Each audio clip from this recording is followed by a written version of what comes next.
Welcome to R N teacher academy.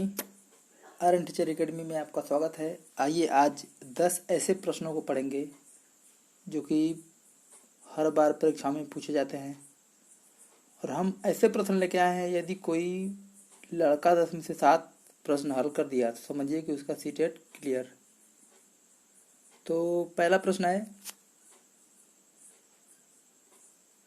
Chomsky के अनुसार कौन सा कथन सही है? पहला ऑप्शन, बच्चों में भाषा सीखने की जन्मजात क्षमता नहीं होती। बी, बच्चों में भाषा सीखने की क्षमता बहुत सीमित होती है। सी ऑप्शन, बच्चों को व्याकरण सिखाना जरूरी है। और डी ऑप्शन होता है, बच्चों में भाषा सीखने की क्षमता जन्मजात होती है। चलिए बताइए जल्दी, 3 मिनट का समय है तो आपको देते हैं 5 सेकंड।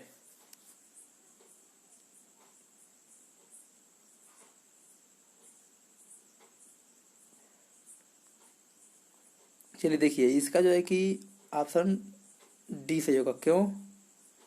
क्योंकि यदि देखा जाए तो बच्चों में जो है कि भाषा सीखने की क्षमता जन्मजात होती है। और यह विचार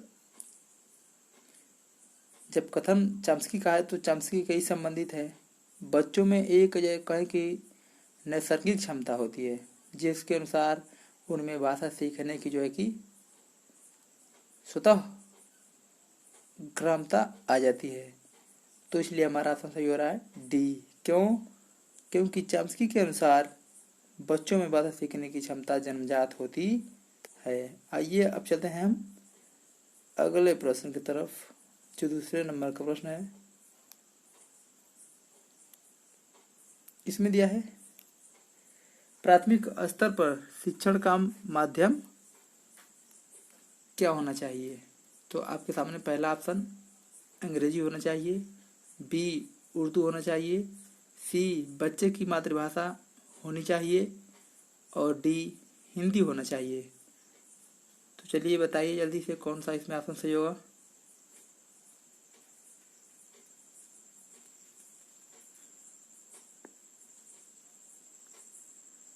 चलिए देखिए, इसमें जो है कि ऑप्शन सी सही होगा। क्यों? कि प्राथमिक स्तर पर शिक्षा का माध्यम बच्चे की मातृभाषा होना चाहिए। अब इसलिए होना चाहिए कि यदि देखा जाए तो प्राथमिक स्तर पर शिक्षा का माध्यम बच्चे की मातृभाषा होनी चाहिए, क्योंकि यदि देखा जाए तो समाज एवं परिवार के बीच वह वही भाषा सीखता है जो वहाँ बोली जाती है। मातृभाषा में बच्चे अपने विचार व्यक्त एवं ग्रहण कर सकते हैं। अतः जो है कि हम यह कह सकते हैं कि मातृभाषा में प्राथमिक शिक्षा देना अपरिहार्य होता है। तो इसीलिए प्राथमिक स्तर पर शिक्षा का माध्यम क्या होना चाहिए? बच्चे की मातृभाषा होनी चाहिए। तो आइए अब चलते हैं अगले प्रश्न की तरफ, जो तीसरे नंबर का क्वेश्चन है। इसमें दिया है कि बालक की प्रारंभिक शिक्षा उसकी मातृभाषा में दी जाए, यह मानना है। इसमें से किसका मानना है? मॉन्टेसरी का, महात्मा गांधी का, फ्रावेल का और किलपैट्रिक का। चलिए जल्दी इंट्रो कीजिए।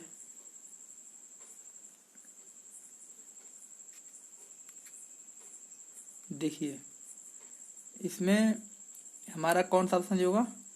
बी, कि बालक की प्रारंभिक शिक्षा उसकी मातृभाषा में दी जानी चाहिए, यह महात्मा गांधी जी का मानना है। और थोड़ा सा इसमें जानेंगे कि उन्होंने मातृभाषा पर विशेष से जोर दिया था, क्योंकि बच्चा एक निश्चित परिवेश में पलता बढ़ता है और उसे मातृभाषा में ही प्रारंभिक शिक्षा क्या है? अपरिहार्य है। यानी मातृभाषा में ही उसका क्या होता है? प्रारंभिक शिक्षा होती है या दी जाती है। अब चलते हैं अगले प्रश्न की तरफ। तो प्लीज़ इसके पहले हमारे चैनल को सब्सक्राइब कीजिए कि अधिक से अधिक ट्रिक के माध्यम से मैं वीडियो ला सकूं और सबसे पहले आप तक पहुंचे। इसके पहले आर एन टीचर अकेडमी पे जो है कि हमारा चैनल, इसको सब्सक्राइब कीजिए कमेंट कीजिए कि कैसी वीडियो आप तक पहुंचा सकूं। तो अब आइए अगले प्रश्न की तरफ। इसमें दिया है कि भाषा सीखने में कौन सा कारक सर्वाधिक महत्वपूर्ण है। भाषा सीखने में कौन सा कारक सबसे ज्यादा महत्वपूर्ण है, ये देखना है हमको। तो ऑप्शन ए भाषा के व्याकरणिक नियम, बी पाठ पर आधारित प्रश्न और उत्तर, सी भाषा की पाठ्य पुस्तक और डी समृद्ध भाषा वातावरण। चलिए जल्दी कमेंट कीजिए कौन सा ऑप्शन सही होगा।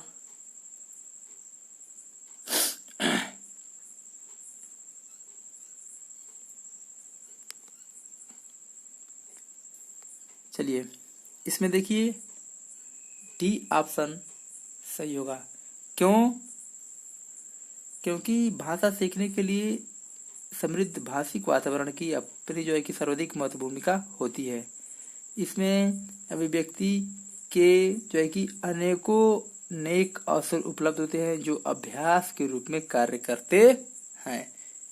इसीलिए समृद्ध भाषिक वातावरण भाषा सीखने के लिए जो है कि सर्वाधिक महत्वपूर्ण है। अब चलते हैं हम अगले प्रश्न की तरफ। इसमें दिया है कि संस्कृति की दूसरी मंजिल है। ये हरियाणा टेट से एक क्वेश्चन आ गया। इसमें हरियाणा टेट से जो है कि फरवरी 2014 का क्वेश्चन है। तो पहला ऑप्शन है चिरंतन मूल्यों का संरक्षक, बी संगीत कला आदि का संरक्षक, सी परंपरा और रूढ़ि का आश्रय स्थल, डी उपर्युक्त सभी। चलिए जल्दी कमेंट कीजिए कौन सा ऑप्शन इसमें सही होगा।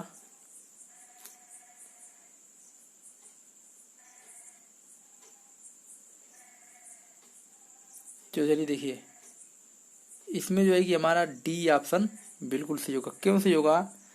चिरंतन मूल्यों का परंपरा देखिए और रूढ़ि का आश्रय स्थल तथा संगीत कला आदि से संरक्षण संस्कृत की दूसरी मंजिल है। यानी इसमें से जो है कि तीनों ऑप्शन आ जा रहे हैं। इसीलिए हम कह सकते हैं कि उपर्युक्त सभी, यानी इसके ऊपर जो डी के ऊपर जितने हैं सब ऑप्शन हमारे सही हैं। तो अब हम चलते हैं अगले प्रश्न की तरफ। बहुभाषिक एवं बहुसांस्कृतिक कक्षा में कहते हैं बहुभाषिक एवं बहुसांस्कृतिक कक्षा में जो है कि ए बच्चों को मातृभाषा का प्रयोग वर्जित होना चाहिए, ये ऑप्शन जो कह रहा है। बी कह रहा है कि बच्चों की मातृभाषा को समुचित सम्मान स्थान देते हुए मानक भाषा से भी परिचित कराना चाहिए। सी बच्चों को केवल मानक भाषा का प्रयोग के लिए ही पुरस्कृत करना चाहिए। और आपके सामने डी ऑप्शन कि बच्चों की मातृभाषा का ही सदैव प्रयोग करना चाहिए। चलिए आपको मिलते हैं 5 सेकंड, जल्दी कमेंट करके बताइए कौन सा ऑप्शन सही होगा।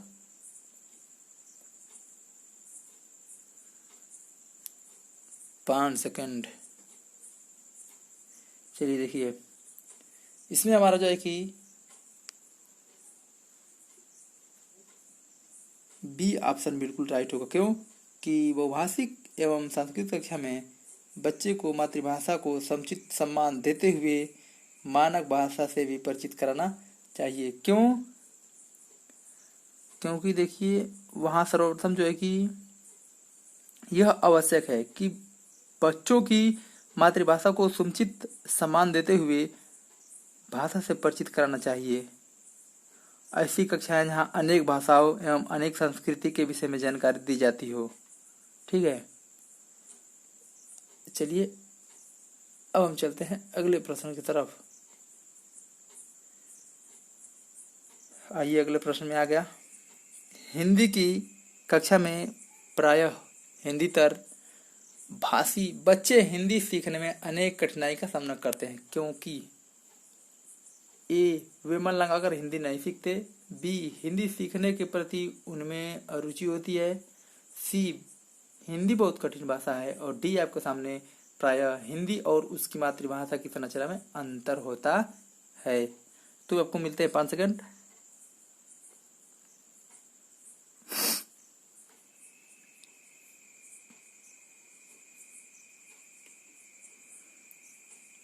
चलिए देखिए, इसमें अब जो ऑप्शन होगा हमारा, इसमें डी ऑप्शन हमारा सही होगा कि हिंदी की कक्षा में प्रायः हिंदीतर भाषी बच्चे हिंदी सीखने में अनेक कठिनाइयों का सामना करते हैं, क्योंकि प्रायः हिंदी और उनकी मातृभाषा की संरचना में अंतर होता है।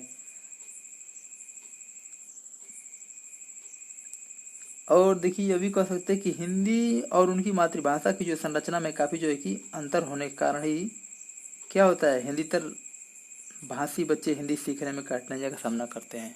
जो कठिनाइयाँ होती हैं उनका वो लोग क्या करते हैं, सामना करते हैं। अगले प्रश्न की तरफ। अगले प्रश्न में दिया है कि प्राथमिक स्तर पर बच्चों की भाषाई क्षमता का विकास करने का अर्थ है। क्या है भाई अर्थ करने? ए भाषिक संरचना पर अधिकार, बी भाषा प्रयोग की कुशलता पर अधिकार, सी भाषा अनुकरण की कुशलता पर अधिकार और डी भाषिक नियमों पर अधिकार।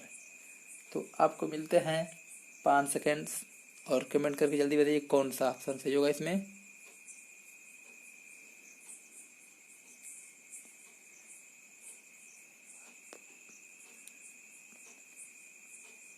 चलिए, इसमें ऑप्शन होगा हमारा सी ऑप्शन। क्यों? क्योंकि प्राथमिक स्तर पर बच्चों की जो है कि भाषाई क्षमता का विकास या भाषाई क्षमता का विकास करने का अर्थ है कि भाषा अनुकरण की कुशलता पर अधिकार प्राप्त करना। ठीक है, सीधा सीधा हो गया। फिर उसके बाद चलते हैं हम अगले प्रश्न की तरफ।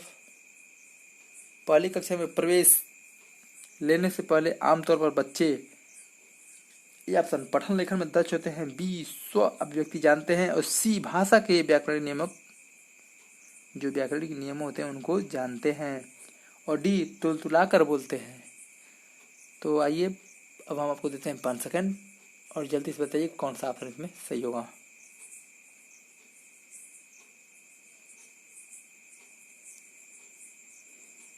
देखिए, इसमें बी ऑप्शन बिल्कुल राइट होगा। क्यों?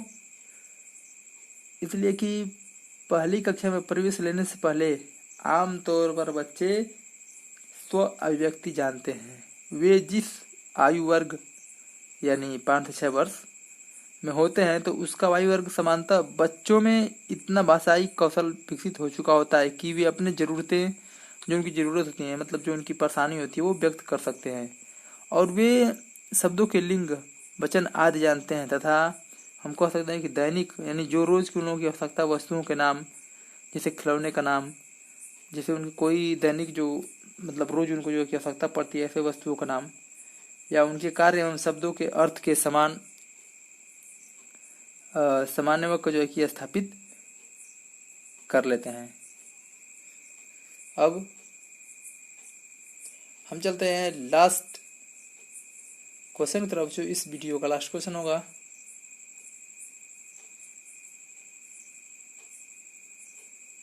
समग्र भाषा। देखिए एक और समग्र भाषा पद्धति पर आधारित कक्षा गतिविधियों के आयोजन पर बल देती है, बी बच्चों के भाषाई विकास की स्पष्ट समझ पर बल देती है और सी बाल साहित्य को पढ़कर सुनाने पर बल देती है और डी सभी भाषाओं को सीखने पर बल देती है। इसमें हमारा ऑप्शन कौन सा होगा, ये जल्दी कमेंट करके बताइए।